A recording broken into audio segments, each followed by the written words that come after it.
Citizenship amendment act यानी कि CAA 4 साल इंतजार करने के बाद 8 एक्सटेंशंस के बाद अब 11 मार्च को सरकार ने नोटिफिकेशन जारी कर दिया है। CAA देश में लागू हो चुका है। तो क्या है ये CAA और इससे जुड़ी हुई इतनी बवाल क्यों? बहुत सारे सवाल आसान कर दूंगी समझना। उससे पहले कुल मिलाकर ये हो रहा है कि 370, उसके बाद ट्रिपल तलाक, फिर राम मंदिर, फिर CAA लागू और अगली बारी NRC की। फिलहाल समझ लेते हैं CAA यानी कि सिटीजनशिप अमेंडमेंट एक्ट। क्यों इससे डर रहे हैं भारत के मुसलमान? क्यों दे रहे हैं किसी और को हम नागरिकता? कौन है ये लोग? बहुत सारे सवालों के आसान, छोटे और बिल्कुल सटीक जवाब मेरे साथ। 1955 में नागरिकता संशोधन कानून, उसे 8 बारी अपडेट किया गया और 2016 में पार्लियामेंट में पेश किया गया। संसद के दोनों ही सदनों में ये पारित हुआ 10 और 11 दिसंबर 2019 को, और 12 दिसंबर 2019 को राष्ट्रपति जी ने हस्ताक्षर कर दिए, साइन करके ये बन गया कानून। कहा तो ये भी जा रहा है कि इसे लागू कब का कर देते, लेकिन बीच में कोविड आ गया, हेंस द डिले। तो क्या होगा इसके तहत? क्यों देश में इतना हल्ला मचा हुआ है? इसके तहत अफगानिस्तान, बांग्लादेश और पाकिस्तान के जो हिंदू हैं, सिख हैं, बौद्ध, जैन, पारसी, ईसाई समुदाय के जो प्रवासियों को भारत में नागरिकता मिलेगी, क्यों? और क्यों इनमें से मुसलमानों को बाहर रखा गया है? तो बीजेपी ने कहा है कि केंद्र सरकार CAA के जरिए बांग्लादेश, पाकिस्तान और अफगानिस्तान के प्रभावित अल्पसंख्यक समुदाय को राहत देना चाहती है।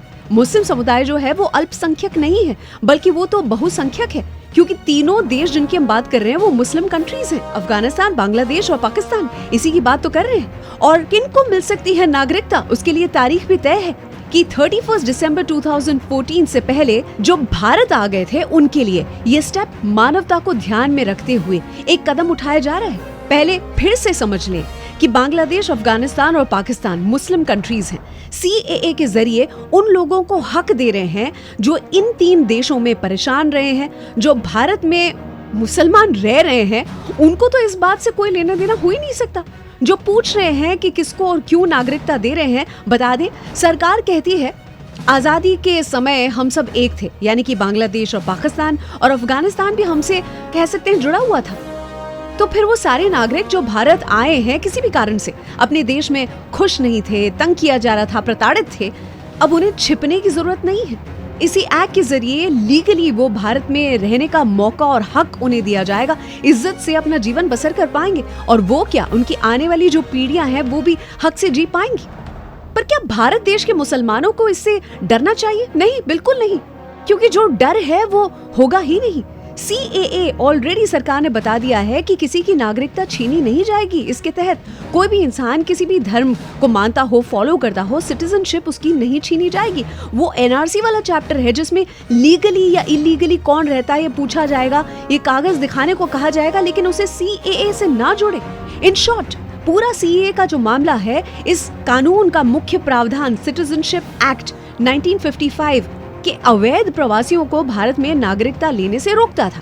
नए प्रावधान के मुताबिक अगर देखें तो हिंदू, सिख, बौद्ध, पारसी, ईसाई जो अफगानिस्तान या बांग्लादेश या पाकिस्तान में रहते थे और वहां से 31 दिसंबर 2014 से पहले भारत माइग्रेट हुए थे, उन्हें अवैध नहीं माना जाएगा। वो CAA के अंतर्गत भारतीय नागरिकता के लिए अप्लाई कर सकते हैं। तो जान लेते हैं कि विरोध क्यों प्रकट हो रहा है। 2019 में लागू हुआ था तो शाहीन बाग, जामिया मिल्लिया इस्लामिया, यहाँ जो विरोध हो रहा था हमने ये सब देखा। और दूसरी ओर अगर देखें तो नॉर्थ ईस्ट, खास करके असम के लोग ये प्रोटेस्ट कर रहे थे, क्योंकि वो डर गए थे कि सारे लोग जो आएंगे वो यहीं पर बस जाएंगे, और उन्हें खतरा था कि हमारे कल्चर को इससे खतरा, इसीलिए विरोध। पर जहाँ तक मुसलमानों का सवाल है, उनकी ओर से जो विरोध हो रहा है, उन्हें असल डर CAA नहीं पर NRC से है।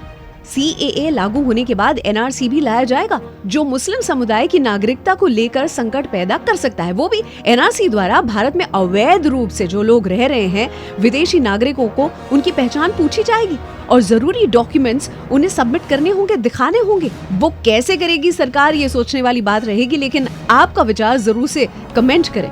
और अगर वीडियो पसंद आया हो तो मेरी चैनल RJ अर्चना जानी को सब्सक्राइब करें। जय हिंद, जय भारत।